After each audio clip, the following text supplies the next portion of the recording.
परम पूज्य स्वामी जी महाराज के चरणों में कोट कोट प्रणाम। सत्संग में आए हुए सभी ग्रामवासियों को, शहरवासियों को प्यार भरा सादर सप्रेम जय गुरुदेव। तीन लोक नौ खंड में गुरु से बड़ा न कोई, करता करे न करे सके, गुरु करे सो होए। प्रेमियों, ये हमारा तुम्हारा बड़ा सौभाग्य है जो आज इस पारौली ग्राम में सत्संग का आयोजन रखा गया और इतनी बरसात के बाद भी गुरु महाराज की ऐसी दया हुई है कि इंद्र भगवान भी थोड़ी देर के लिए रुक गए हैं और गुरु महाराज का कार्यक्रम संपन्न हो जाएगा, उसके बाद ही कुछ होगा। बोलिए प्रेम से जय गुरुदेव। प्रेमी भाई बहनों, गुरु महाराज कहते हैं बच्चों, वो घड़ी वो स्थान बड़ा शुभ होता है जहाँ महापुरुषों की चर्चा, उनका संदेश सुनाया जाता है। आप लोग बड़े बड़भागी हो, भले ही आप लोगों ने गुरुदक्षिणा ना ली हो, सत्संग कभी नहीं आए हो, फिर भी आप लोग अगर यहाँ आए हो तो आपको बहुत बड़ा लाभ मिलेगा, बहुत बड़ा आप लोगों को लाभ मिलेगा। प्रेमियों, ये समझो ये मानव जीवन हमको किस लिए मिला है। मनुष्य बने तो सभी लोग घूम रहे हैं, लेकिन मनुष्य जीवन पाने का प्रयोजन क्या है, इस बात को समझिए आप लोग। जब आप माँ के गर्भ में थे तो आपने परमात्मा से प्रार्थना करी थी, हे परमपिता परमात्मा, इस कुंभी नरक से मुझको निकाल दो तो मैं तुम्हारा भजन करूँगा। सब जीव जितने यहाँ बैठे हैं सबने उससे वादा किया था, लेकिन उस वादे को किसी ने निभाया नहीं। संसार में आके संसार की रोचों में ऐसे जीव भूल गया और उस वादे को निभाया ही नहीं। कि तूने ईश्वर से वादा किया, भजन फिर क्यों ना किया। तूने ईश्वर से वादा किया, भजन तूने क्यों ना किया। मौत गर्भ में औंधा लटका, मात गर्भ में औंधा लटका। कष्टों से बचा तो लिया, भजन फिर क्यों ना किया। कष्टों से बचा तो लिया, भजन फिर क्यों ना किया। तूने ईश्वर से वादा किया, भजन फिर क्यों ना किया। तूने ईश्वर से वादा किया, भजन फिर क्यों ना किया। तो प्रेमियों, हम उससे वादा करके आए और उस वादे के साथ हमने वादा खिलाफी की।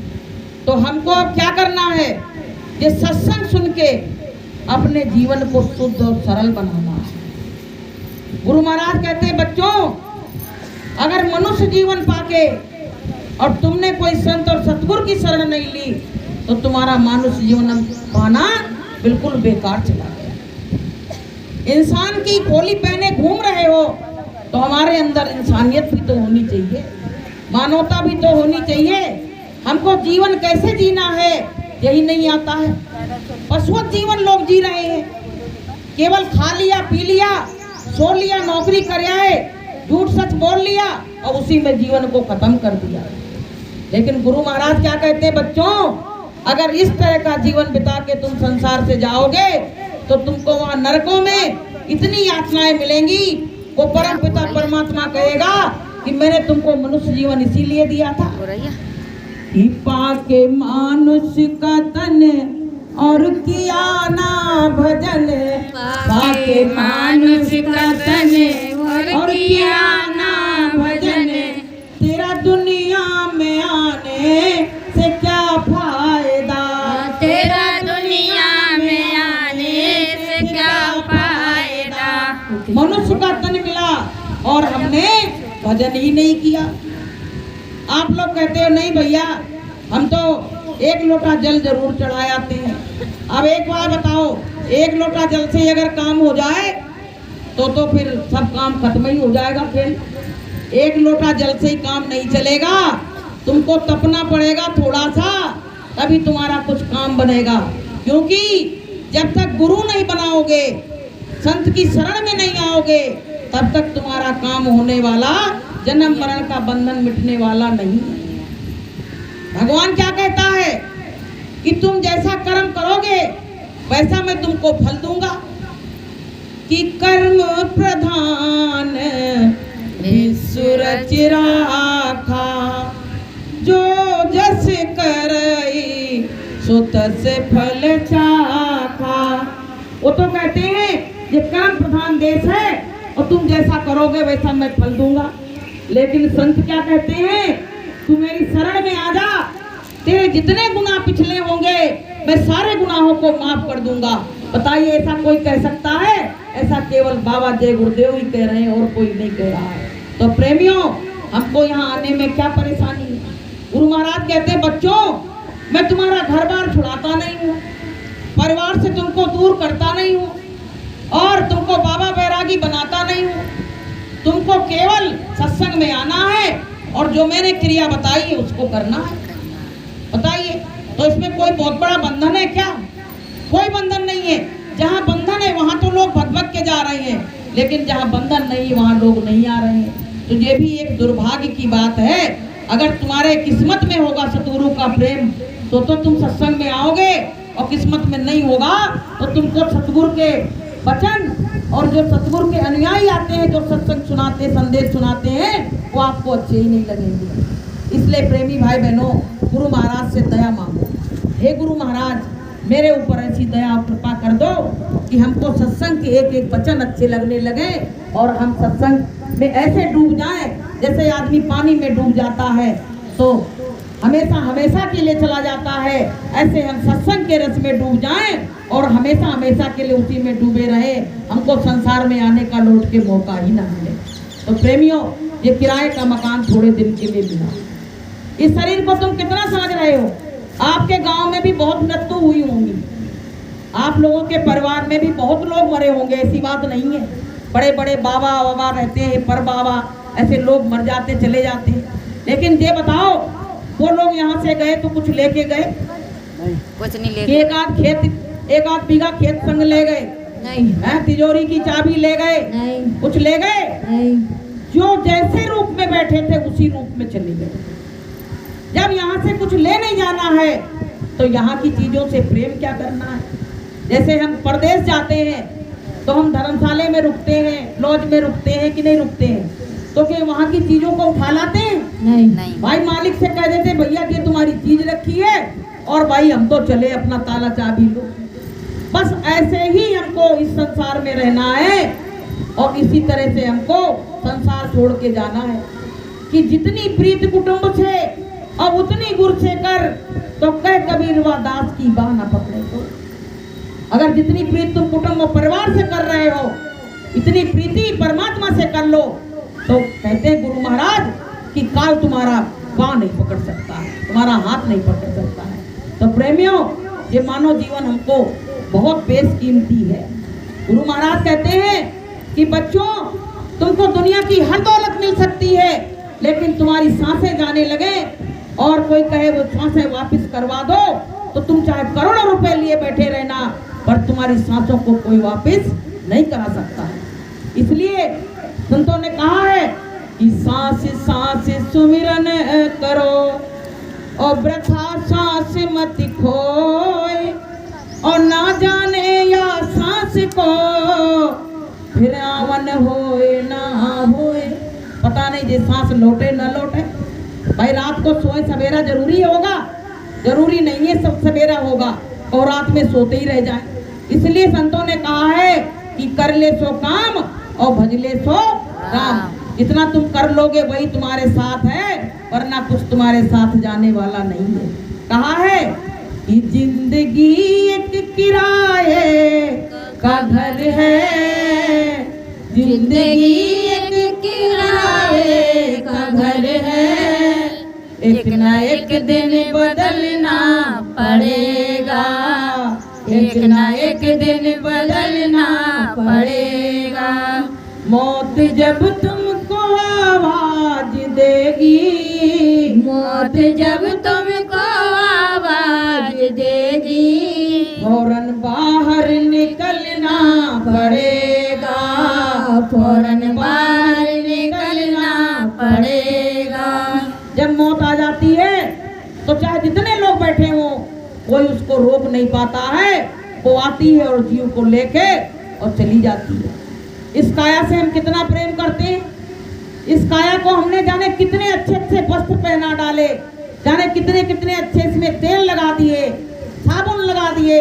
इस काया की मैंने बड़ी हिफाजत करी, लेकिन जब ये काया ने साथ जोड़ा तो ये निर्मोही हो गई कि तज दिए प्राण काया कैसे रोई रे, तज दिए प्राण काया कैसे रोई रे, तज दिए प्राण। मैंने तो सोची काया संग चलेगी, मैंने तो सोची काया संग चलेगी, जा कारण काया मली माली धोई, जा कारण काया मल मल धोई, तज दिए प्राण काया कैसे रोई रे, तज दिए प्राण काया कैसे रोई रे।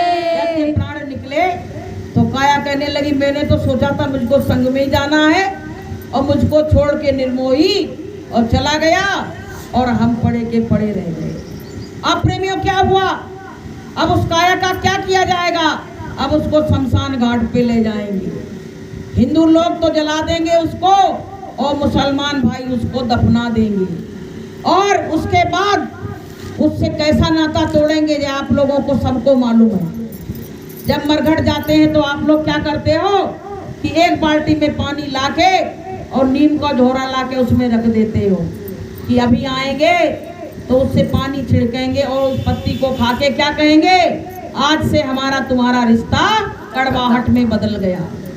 और मुसलमान भाई क्या करते हैं, वो मिट्टी उठा के और जो फूंक देते हैं मुँह से कि आज से तू मेरे लिए मिट्टी में मिल गया। बताइए, ये रिश्ते संसार के हैं और इसमें हम पागल बने घूम रहे हैं। हम कह रहे नहीं भैया, वो तो कभी जाएगा ही नहीं, वो तो अमर होके आया है, ये हमारा रिश्तेदार, वो हमारे नातेदार। यही कहते कहते में एक दिन वो आता है, उठा ले जाता है। अब क्या है, गुरु महाराज क्या कहते हैं, जब सत्संग में आओगे, सत्संग का ज्ञान तुम ग्रहण करोगे तो तुम्हारे जीवन में बैराग आएगा। जब तक सत्संग तुम्हारे जीवन से दूर है तब तक तुम बैरागी भाव तुम्हारे अंदर आ नहीं सकता है। आप लोग सोच रहे होगे ये कह क्या रही हैं, हमने तो ऐसी बात सुनी ही नहीं है, हमें तो मरना ही नहीं है, हम तो अमर होके आए हैं। लेकिन आपको हम बताएं, जो भी इस संसार में मृत्यु लोक में आ गया है सबको एक दिन मरना, सबको एक दिन मरना है। कि जीवन ये 2 दिन का मेला रहेगा, जीवन ये 2 दिन का मेला रहेगा, कायम ये जग का झमेला रहेगा, कायम ये जग का झमेला रहेगा, जीवन ये 2 दिन का मेला रहेगा, कायम ये जग का झमेला रहेगा। तो पता है ये जीवन 2 दिन का है और ये झमेला जो ये कायम है, आना और जाना ये तो लगा ही रहेगा। लेकिन मरने के समय क्या होता है कि पत्नी जो होती है वो केवल देहरी के द्वार तक ही रहती है, बाहर नहीं जा सकती, उसको आज्ञा नहीं है कि वो शमशान घाट तक चली जाए। तो पत्नी तो साथ निभाती है देहरी के द्वार तक, और इसके आगे क्या होगा, क्या तुम्हारे साथ जाएगा?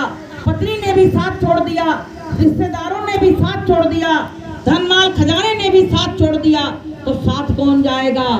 कि इसके तो आगे भजन ही है साथी, इसके तो आगे भजन नहीं है साथी, भजन के बिना तू अकेला रहेगा, भजन के बिना तू अकेला रहेगा।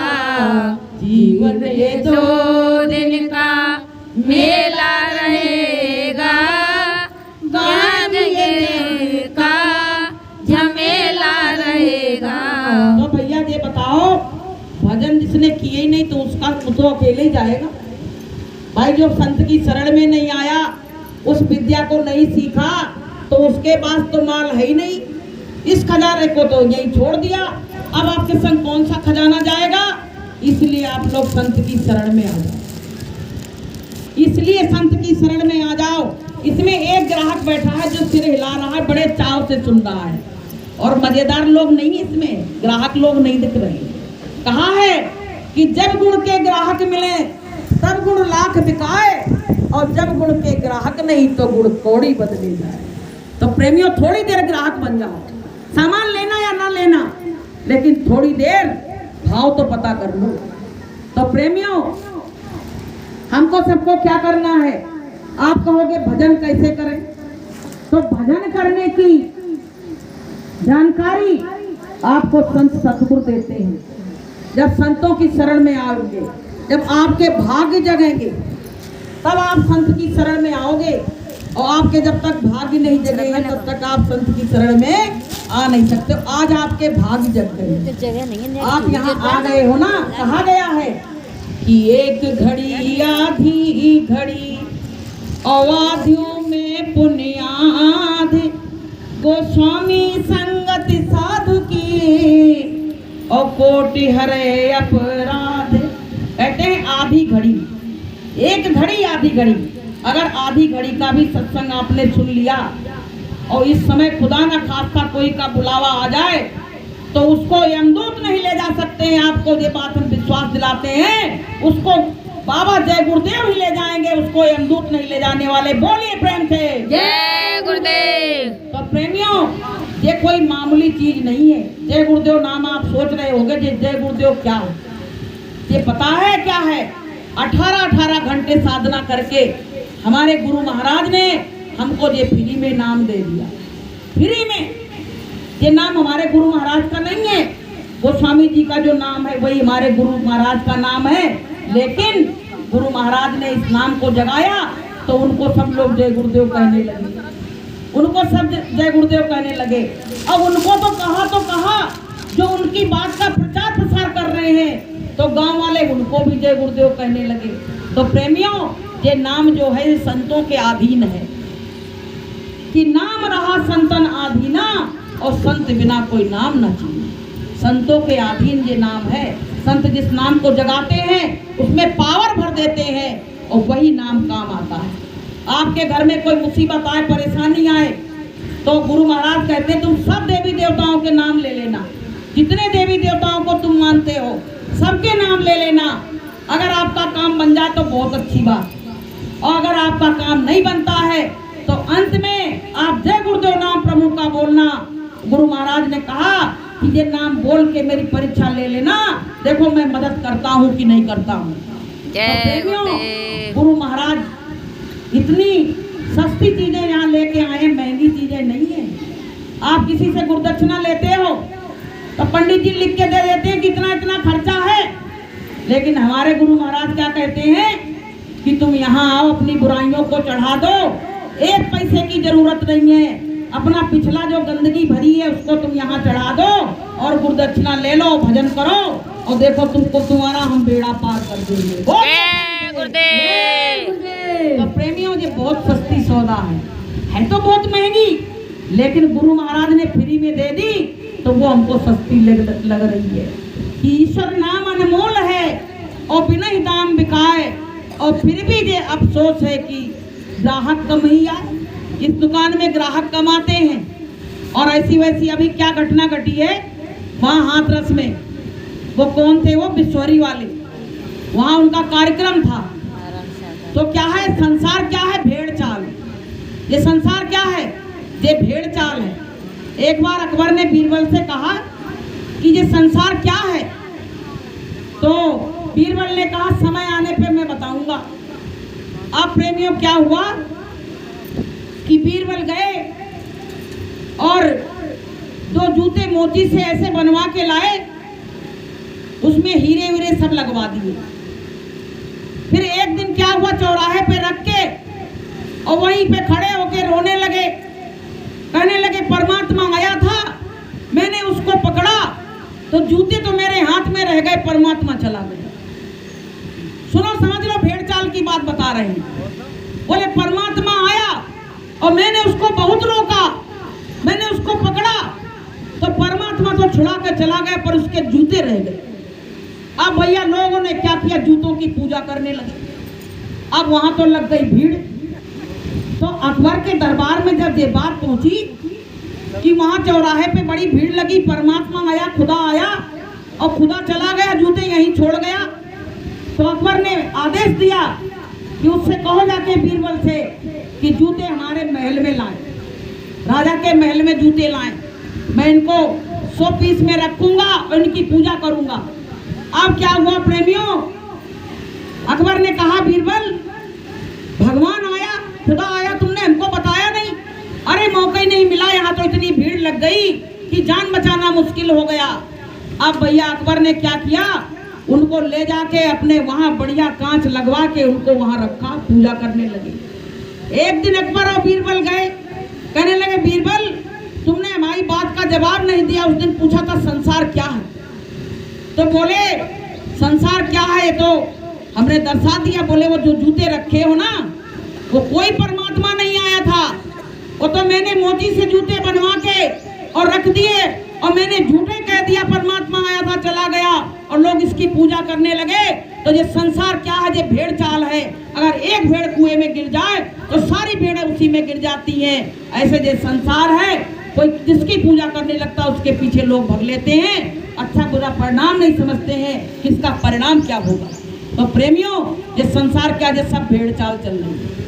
किसी ने एक पेड़ की पूजा कर दी तो दूसरे दिन वहां तो भीड़ ही भीड़ लग जाएगी। तो प्रेमियों हमको भेड़ चाल से अलग होके चलना है। संत क्या कह रहे हैं कि तुमको संसार की चाल में नहीं, भेड़ चाल से तुमको अलग होके चलना है, तभी तुम्हारा जीवन सफल होगा, वरना तुम उसी कुएं में गिर जाओगे जिसमें सारी भेड़ें गिर गई। तो प्रेमियों ये मानव जीवन हमको मिला। तो वहां क्या हुआ पता है, वहां एक रंगोली बढ़ती है, तो वो लोग पता नहीं पीते हैं क्या करते हैं, अब देखो निकालते हैं रंगोली निकालते हैं। तो उसमें रंगोली लेने के चक्कर में वहां ऐसी भीड़ फटी कि तरह ऊपरी लोग गिरे, तो एक दूसरे को कोई देख नहीं पाया और सब उसमें लाशें बिछ गई, लाशें बिछ गई, यूं समझ लो। तो बताइए ऐसे करना चाहिए?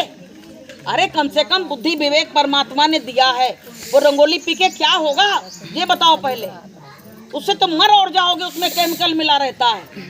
तो प्रेमियों हमको भेड़ चाल नहीं चलना है, हमको संत जो बता देते हैं वही काम करना है कि पल पल संत तुम्हें समझाएं, ज्ञान की बात बताएं, समय क्यों खो रहा है, समय क्यों खो रहा है, पल पल संत तुम्हें समझाए, गिरा जन्म गवाए, समय क्यों खो रहा है, समय क्यों खो रहा है। अपने समय को मत खो, ये जीवन मिला है ना, सांसों की पूंजी गिन के मिली है। गुरु महाराज कहते बच्चों ये सांसों की पूंजी तुमको गिन के मिली है और ये खत्म हो जाएगी, तुम्हारा शरीर धड़ाम से जमीन पे गिर पड़ेगा। बताइए फिर क्या है? तो अभी हमको क्या है कि हम इधर उधर से समझे सत्संग क्या है, तो हमको उसी हिसाब से उस पर चलने की ज़रूरत है। अब जैसे आपके गांव में जो सत्संग हुआ है, तो आप लोगों को इससे शिक्षा लेनी चाहिए कि आखिर क्या ऐसी बात थी जो सत्संग माता जी ने कराया है, इसका कारण क्या है। आप जैसे आपका कोई काम बन जाता तो आप कहते हो सत्यनारायण की कथा करा देंगे, सत्संगी लोग जो होते हैं वो कहते हैं हम तो भैया अपने गुरु को सत्संग कराएंगे। तो प्रेमियों, वो लीलावती कलावती की कथा सुनते सुनते युग बीत गए। अरे उनका वो जहाज डूबा था, जाने क्या हुआ था, उसमें कुछ ऐसी कहानी है। तो वो भैया जो हुआ होगा सो हुआ होगा, पुरातन हो गया। अब तो भैया नया देखो कि नए उसमें क्या करके हमको भव से पार होना है। भव से पार होना मुश्किल काम है।